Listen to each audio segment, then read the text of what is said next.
Corona काळापासून जिल्हा प्रशासनाकडून घरगुती आणि सार्वजनिक गणेश मूर्तींचं पंचगंगा नदी आणि रंकाळा तलावात विसर्जन करू नका असं आवाहन करण्यात येत आहे। यंदाही अशाच प्रकारचं आवाहन करण्यात आलं असून या परिसरात कडेकोट पोलीस बंदोबस्त आणि बॅरिकेड्स लावण्यात आलेत। या पार्श्वभूमीवर आज हिंदुत्ववादी संघटना आणि कार्यकर्त्यांची बैठक पार पडली। वर्षभर नदी प्रदूषणावर काही न बोलणारं, त्यावर उपाययोजना न करणारं प्रशासन नेहमी हिंदू सणात व्यत्यय आणत असल्याचा आरोप करत काहीही झालं तरी उद्या वाहत्या पाण्यातच गणेश मूर्तींचं विसर्जन करण्याचा निर्णय या बैठकीत घेण्यात आला।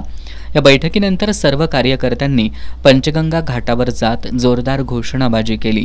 उद्या बॅरिकेड्स तोडून विसर्जन करू असा इशारा देत उद्या दुपारी 3 वाजता गणेश भक्तांनी मूर्ती विसर्जनासाठी पंचगंगा नदी घाटावर एकत्र यावं असं आवाहन हिंदुत्ववादी कार्यकर्त्यांनी केलंय।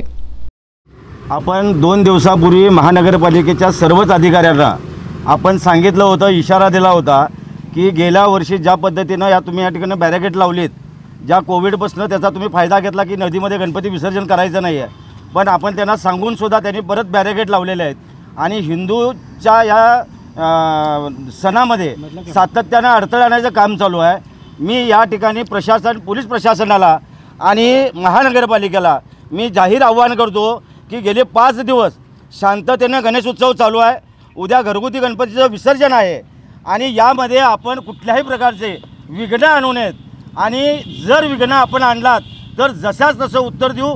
उद्या सकल हिंदू समाजाला मी आव्हान करतो, आपण आपले बाप्पाची मूर्ती घेऊन या ठिकाणी पंचगंगा नदीमध्ये वाहत्या पाण्यामध्ये विसर्जन करण्यासाठी मोठ्या संख्येनं यावं।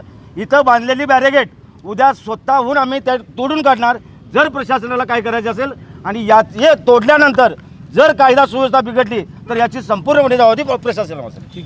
आज एका उत्साही कार्यकर्त्यानं बॅरिकेड्स तोडण्याचा प्रयत्न केला असता अन्य कार्यकर्त्यांनी त्याची समजूत काढून त्याला बाजूला केलं।